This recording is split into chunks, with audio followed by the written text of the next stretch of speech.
You can't be serious, man. You cannot be serious! Okay, now we had an interesting part one to You Cannot Be Serious today, because the great Jeff Kennett rang in about the Hawthorn What's he doing with saga, himself? eh? What's he doing with himself these days? I don't know what he's doing with himself, but he's not in Beyond Blue anymore, I don't think, or not sure. He's on a couple of boards, and he's a bon vivant. He's out and about doing stuff. So I just noticed. You'll remember in the first segment when I said that the Torres Strait Islanders and the Aboriginal community couldn't agree on a response to the Voice getting beaten. They couldn't even work out how to respond to that, just saying, no, we got beaten and it's a bogus hoax and should never have got up, and the government should resign and all that, and Anal should go because he's wasted $500 million on it. So you might like this. So, they're not backing down. So this is from Ben Fordham. This is not from Ben Fordham, but he canvassed this on his program, and I've just looked it up. I've just looked it up, and it is absolutely correct. Now I'm going to ask you a question. There's currently New South Wales has now he interviewed someone who said. They're having land grab. They're going for land grab titles. They want to native land claims that they want their land back. Mm-hmm. You know, the land that they took over from the people who came here originally from Brunei and Southeast Asia and the Philippines, and then they came down, and then we came here, or settlement came, and the country is what it is today because someone went up the Botany Bay in the mid-1770s. That's how this country here is. That's how everyone in this country is enjoying its development. Because there was nothing here before then. Yeah, so they are. There's how many land claims do you reckon for native title that Aboriginal and Torres Strait Islanders have going at the minute in New South Wales? Just in New South Wales. Does it involve money and land? It involves saying that anything that's got money involved, there'll be an enormous amount of people wanting stuff. Yes, right.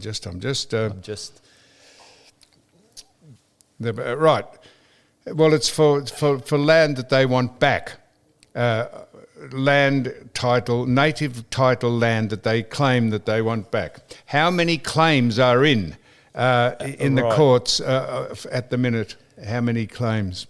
Now, I want you to have a stab at this. Yeah. All right. I'll throw it out there. I'll say 100. 100? Yep.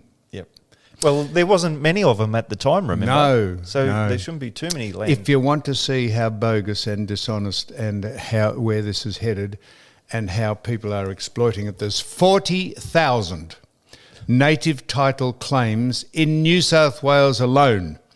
Now I said I don't believe that, so I've looked it up, and there it is in black and white. If you like, we don't want to be racist, there it is in print. 40,000. So that's in New South Wales. So let's extrapolate that to there could be 100, 200,000. That's where this is headed. If people think that this is going to, and this just shows you how dishonest and stupid the referendum was, that this would even get a head of steam, and if the yes vote had got up, we would spend the whole of our lives just wondering what is going on. Anyhow, so is some land more value than others? Maybe Barangaroo would be. I reckon if you're on the rocks, if you're on the harbour in in the harbour in Sydney Harbour, Mills, whatever that point's called, I reckon that'd be reasonable property. So someone's put in a claim. 40,000 of them put in claims for that. So is that Slater and Gordon? See the stupid Slater and Gordon? No idea. Maybe? I have no idea. The ambulance chasers, who knows? So then we were going to do. I notice also. I only mention this because The Age reported that Donald Trump released nuclear secrets to Anthony Pratt, if you think that is true, you are honestly deluding yourself. They are leaving no stone unturned to try and get that man to stop running for office. So much so that this is what I reckon will happen, Ivan. People say, why are you worried about what's going on overseas? Well, you should be worried about what's going overseas because you're about to join the fracas over there. I reckon that Joey Biden, that completely dyslexic and completely incompetent clown, along with his deputy, the vice president, that stupid woman Harris, Camilla, Camilla, Joe and Camilla. What a clown group! What a clown show! I reckon he will declare 2 world wars, one on Russia and one on Iran. He will bring up the new COVID strain that's come out. It'll be another pandemic, and I reckon they'll end up cancelling the presidential election next year, purely designed around not stopping Trump from running. They will leave no stone unturned, or they'll kill him, one of the two. And if you reckon Trump gave Anthony Pratt nuclear secrets, because Trump said that is absolute nonsense, that's a bit like, do you remember Alexander Downer? This is how the Russian investigation, the bogus Russian investigation about them interfering with the election, Alexander Downer, who was the trade commissioner or something, and a former leader of the Liberal Party over here, he leaked a private conversation about. They said that Russian hookers were in Trump's office and they were urinating on him, and Trump was in. And this was true. They were called the P tapes. And he leaked that, and this is how the mainstream media got onto it in America. And James Comey, who was the cowardly, dishonest leader of the CIA, when asked, was this true, he said it could be true. He knew very well it wasn't true. It was just bogus information to try and discredit Trump, and Alexander Downer was part of that. So there's people just trying to join the big scene by making extravagant statements about people they think will give them some headlines, and they're quite right, it's getting them headlines, but beware. Beware of people who speak falsely about things. Speaking of Russian propaganda, have you heard about the bedbug infestation in France? Macron has come out and said, we don't have any bedbug infestation here in France. It's all Russian propaganda. Bed bugs, that is... that's the bed. Yep. So what is that, people who go to hotels and have bed bugs? Yeah, I guess that's just... that is. So don't go to France. Don't be a I tourist. See. Yep, that's... No, I hadn't heard that, Ivan. That's bed bugs. Yeah. So it'd be one down from monkeypox, I reckon. You be careful of monkeypox over there, Ivan. I'll be clear of that, I'm sure. So then we got on to, we were going to do the shout-outs. So when I got waylaid there. Oh, no, I know what I wanted to say now. Have a listen to this. Tell me how I get monkeypox? You're like, well, this is not adding on from monkeypox, but just happens coincidentally to be the next thing I was going to mention. I want you to. So, Maxim has a magazine out. Maxim is an international magazine, and it has come out with the. It's come out with the definite in its Australian issue. It has the most influential, successful, powerful, newsworthy, talented, and beautiful women in the world. They have come out with this list, and out of 100, 92 on the list is who do you reckon that they have nominated as the 92nd in the Maxim magazines, and it's for the most influential, successful, powerful, newsworthy, talented, and beautiful women in the world. In the world or Australia? In the world. Taking. You're not going to say Caroline Wilson. Hang on, I'm certainly not going to say that. Taking number one was the star of the Barbie, Margot Robbie. Yep. So Margot Robbie is a reasonably good-looking woman. She's number one. Who do you reckon is 92 on the list of the most influential, beautiful, talented, newsworthy women in the world? Meghan Markle. I could give you 1 million guesses. You think I'm making this up? Go. Danny Laidley, the ex-footballer from North Melbourne who has changed her name, was Dean Laidley, is now Danny Laidley, has been nominated as the 92nd most beautiful, talented, influential woman in the world, 92 on the Maxim list. You just sit and shake your head. You honestly, this is no reflection on Danny Laidley, but how about we just stick to people who are actually women? Seriously, so that's what we're up against. Just trying to pretend that this is serious stuff and it should be taken seriously. Yep. And I don't know what as to I say, good on Danny Laidley for. It's probably not her fault. I don't know. Who would possibly? Why would you serve that nonsense up to people? And why do I read it out? I read it out because it's so.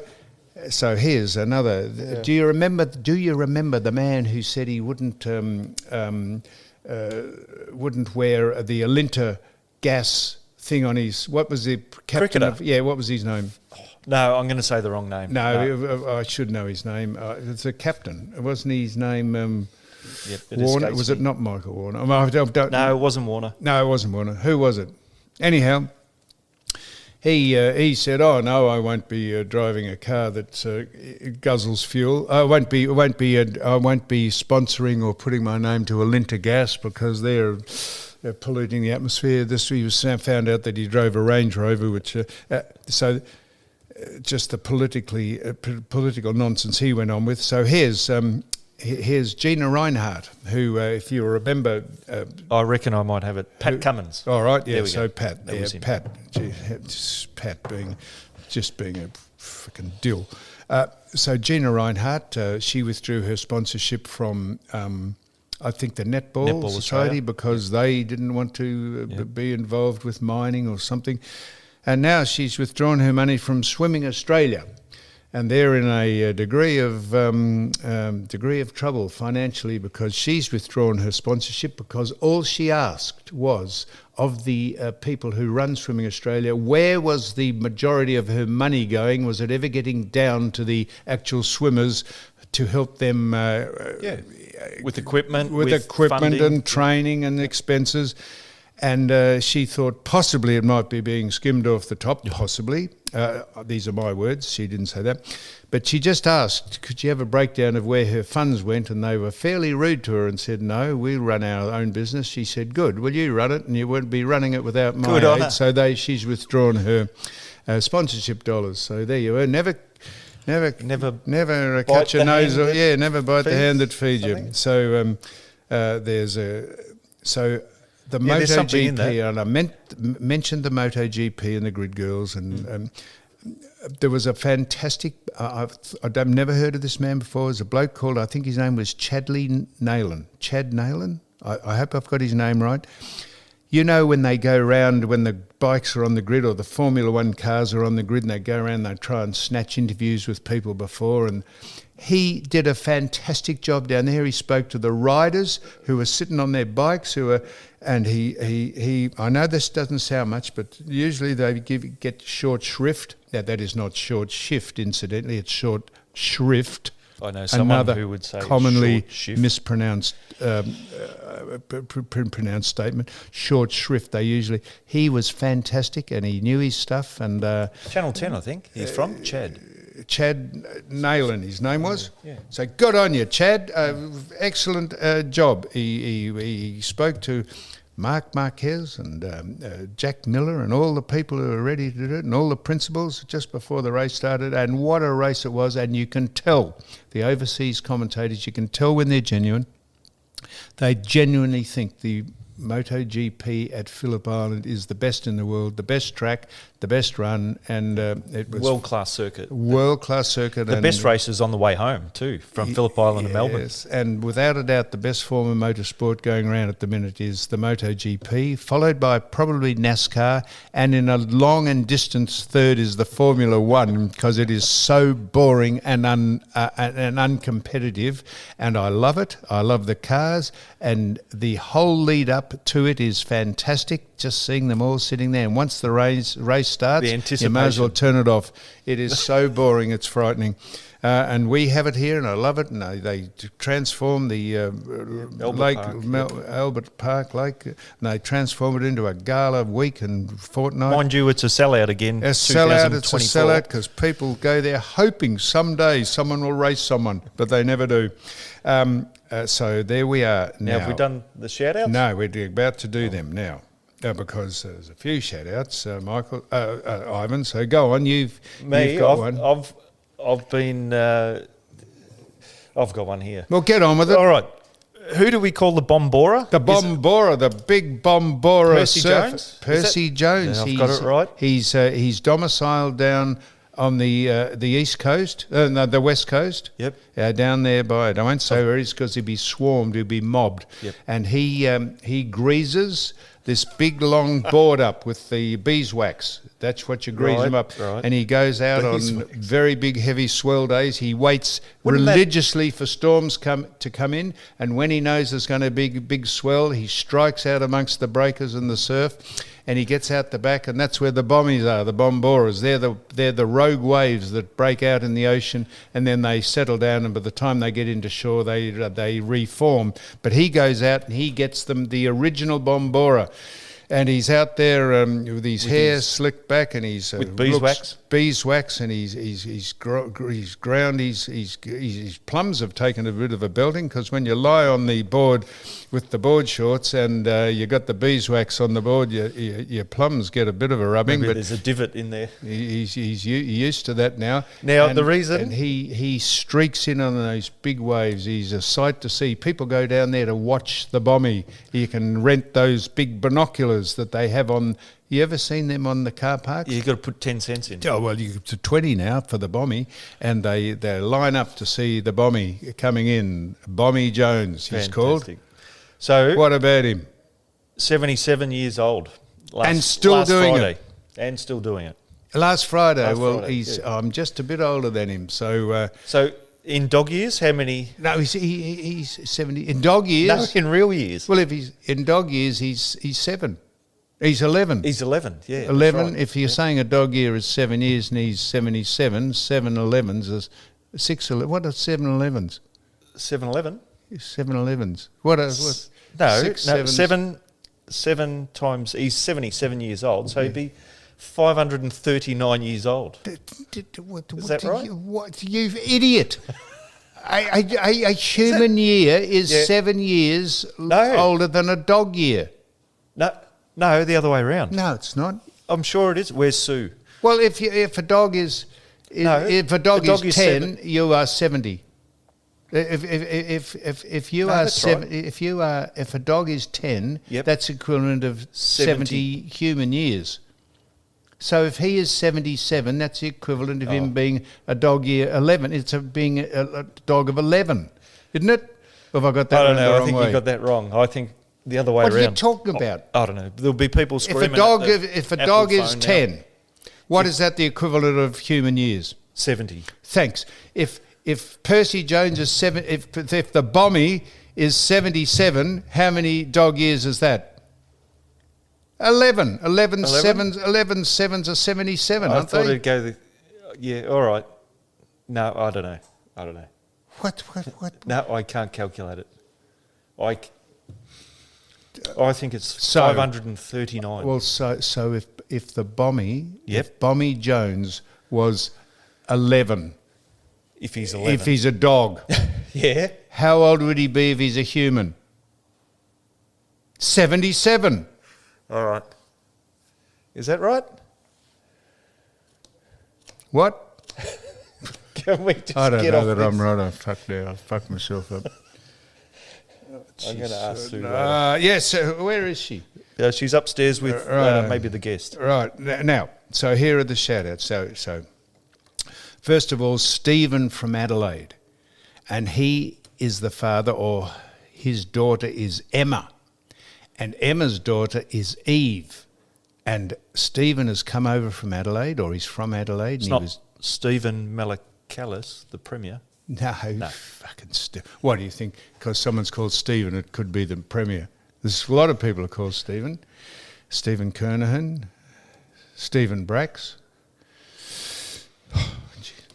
So you'll start. That chair is starting to rub off on you over there. So Stephen from Adelaide and his daughter Emma and Emma's daughter Eve. They're great. And this is the man. I know this is the man. This is the man who's coming in for the interview. So I'm just taking this. Russell? You know, if righto, now Don did this, we're just on the podcast at the minute. So onto him. we're just, where are you? Righto, well, just drive round until you see B3 written on one of the B3 and you'll... top dog, that's it. Thank you, and thanks. Sorry about that, everyone. That's the guest. That's the man. There he is. There, go and open the door for him. Here's Sue. Sue's there. Sorry about that. That's Russell Manser, the bloke coming in. So we're just doing this. So the shout-outs, I've just done Stephen and his daughter Emma and her daughter Eve are very keen listeners. Damien Burke. Now, have you ever heard of Damien Burke? Is he a footy player? He was. He was a great ruckman for Geelong, Burke. And then he went to... Francis Burke? No relation? No. This is Damien Burke, and I think he went up to Greater West Sydney. I should know where Damien... But he's a very good ruckman, and he listens, so we're giving him a shout-out. Now, I met Linda at Bunnings. I went in there to get some... good. I went in there to get some crap. And Linda. Hey, Bunnings, what a store. Yeah. It's hard to walk in there. If you don't want anything, it's hard to walk in there without buying something. True. Rubber or... Now, is Linda ropes. A customer? Or no, Linda was an employee. Staff member? I think she was, Yep. Yeah. Yep. Yeah, Bunnings. Yeah, that's... very good. So they let you back in there after... Because there's... You remember the days where we had to wear masks and... Yeah, if anyone tells you to wear a mask these days, ignore it because it's against the law. You don't have to wear a mask. And then I met Marcia. I was getting a coffee today. Marcia has a dog. It's called a spoodle. Do you know what a spoodle is? It'd be a spoodle is like a poodle cross cockadoodle, or what do you call them? A poodle. Anyhow, it's a spoodle. It's a big, and her dog was in the coffee shop, and not usually like dogs in coffee shops, but this Bear, it's called, Marcia's dog is called Bear, and it's a very nice dog, and it was in there, and so she said, is everything going all right? And the podcast said, oh, yes, it's going down one member. Tickety-boo, it's going. So that's that we're giving Marcia and Bear, I don't think. I did actually say Bear, and it turned around and looked at me, so it knows its name. Very good. Now I was talking to somebody yesterday, Michael Christian. Yes. .com. He's down there in Tassie with Win TV. So he's... Well, he got a gig? He's got a gig down there. Talking about employment and staffing, and must be something up his alley. That's for sure. So there you go. I wonder how long he'll last at that job. He starts working blue, they'll give him the arse again. So if you're down in Tassie, flick on Win TV, you might come across someone, Michael Christian. Now, all right. Well, then, seeing as you've mentioned him, we've got a shout out here, and he wants us to shout out to Michael Ryan from Pascoe Vale. Michael is going to a Halloween party on Friday, dressed as me. Yep. He's going to have a cap, a sports coat, a shorts, a T-shirt, and loafers, which are slip-ons. And the want caps, to get a photo of that. The caps, we couldn't keep up with the number of no caps, so we've gone out of production with them because it's, unless there's special orders, but we sold out entirely. Then we've got the stubby holders, you cannot be serious. We've got the T-shirts, and we've got the normal caps, you cannot be serious. And the bucket hats. The bucket hats. We have, they have at Father's Day coming up. They're fantastic. You wouldn't believe the number of people who listen to this podcast. We don't want to blow our own bags, but we do. I see a lot of caps around with "You Cannot Be Serious" on them, and it's. I do see some. Yes, yes. And then Kate Save Be Fit Food. I know there's a lot of competition out there with packaged food and that, but we have subscribed to Kate Save's company because we believe in it, and very, very nutritious and healthy food and Be Fit food. You can get it through the website Be Fit, and if you mention us, SAS Smart as Sam, you can get extra discounts. But it's excellent food, and we don't recommend anything that we don't try or recommend, believe in. And so I haven't got any specials for her this week, but if you get on to Be Fit Foods website, that will be all there, and they'll tell you how to access them and all that. So it's going great. So what else did I have to mention, Ivan? I mentioned the 40,000 land title claims in New South Wales, so that's going beautifully over there. There was something else I was going to mention. I had it written down here, and I'm going to try and do it. See if you can come up with some. You've got see if you can come up with a topic. I know. Here it is. Oh, there we go. Go for it. I wonder if this will. Translate over to humans, but they've done a study. Now, look, this is how people get studies, to work out climate change and global warming, and they rip millions and billions out of world economy just to bring up bogus details and stats about global warming and why you should drive an electric car and how you're going to save the planet, all that nonsense. They found that female frogs fake their own death by lying on their back to avoid advances by suitors. Right. Other frogs. I presume. Ivan, I'm not sure who else would have sex with a frog beside another frog. But they found out that whenever a female frog is having an advance made by a male frog, I'm not sure how you tell the difference between a male and a female frog. Would they have little dicks, male frogs? Depends what they were signalling as. I did quite right. Anyhow, they said that female frogs fake their own death to avoid the advances by male frogs. How does that work out for them? Well, lying on their back wouldn't be a good start. I reckon I think the male frog would think, holy mackerel, she's doing half the work for me here. I might as well have a crack at it. Now, I'm wondering if, I don't know if you've ever had experience with this, Ivan, going out to a pub or a bar or something, and you've gone up to, what you thought was a woman at the bar, and suddenly she's dropped onto her back and pretended she's dead.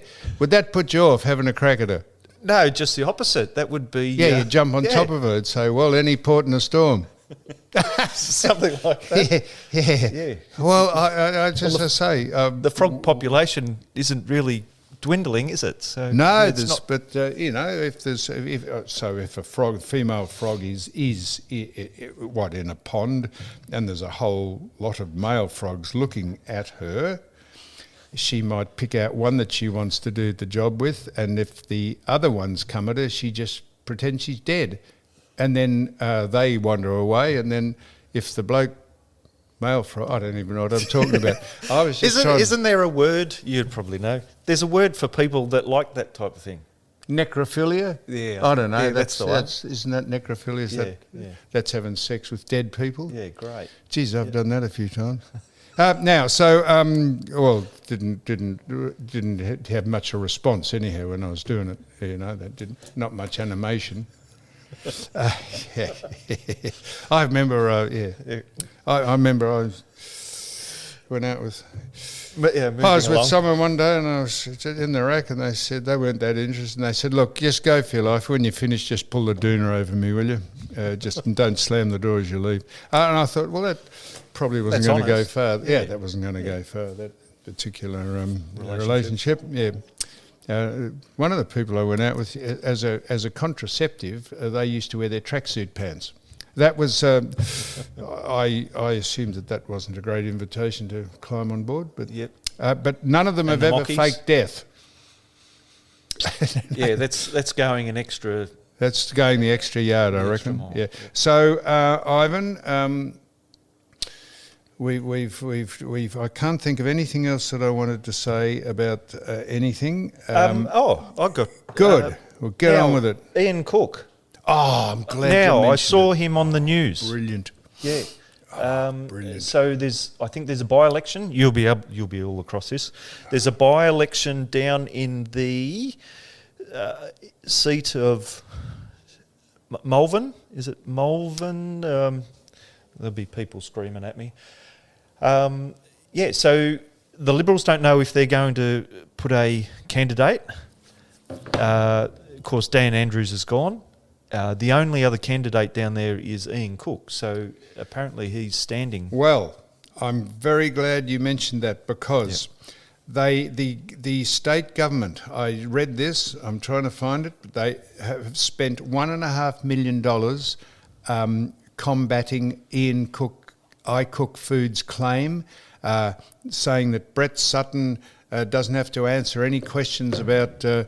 They have spent $1.5 million trying to get this taken off the agenda, because if anyone deserved compensation from any government of any political persuasion, it's iCook Foods, who were roundly robbed of their livelihood by Community Chef, the state-sponsored food provider, deliberately fabricating evidence to get iCook struck off the hygiene list, so much so that they lost 35 employees. Some of them were from sheltered workshops that Ian Cook employed, gainfully employed, and as one of the most disgraceful exhibitions that the former government under the former Premier were engaged in, and so much so that they shoveled Brett Sutton off to the CSIRO or some other bloody bogus. So he's immune from well, action. that's what they're trying. They've spent $1.5 million trying to duck shove all the responsibility, but one day Ian Cook will be vindicated and they'll compensate him rightly for what they did to him. So if you extrapolate it out and he wins the seat, would he be sitting with amongst the other parliamentarians who are Labor? If he wins the seat, he would. That'd be interesting. Of course, he would. Yeah, I hope he does. Of course, he would. But he's probably can't award himself compensation, but he'd probably be trying to get honesty back into government in some sort of form. All right. So we'll sort see how of that form. plays out.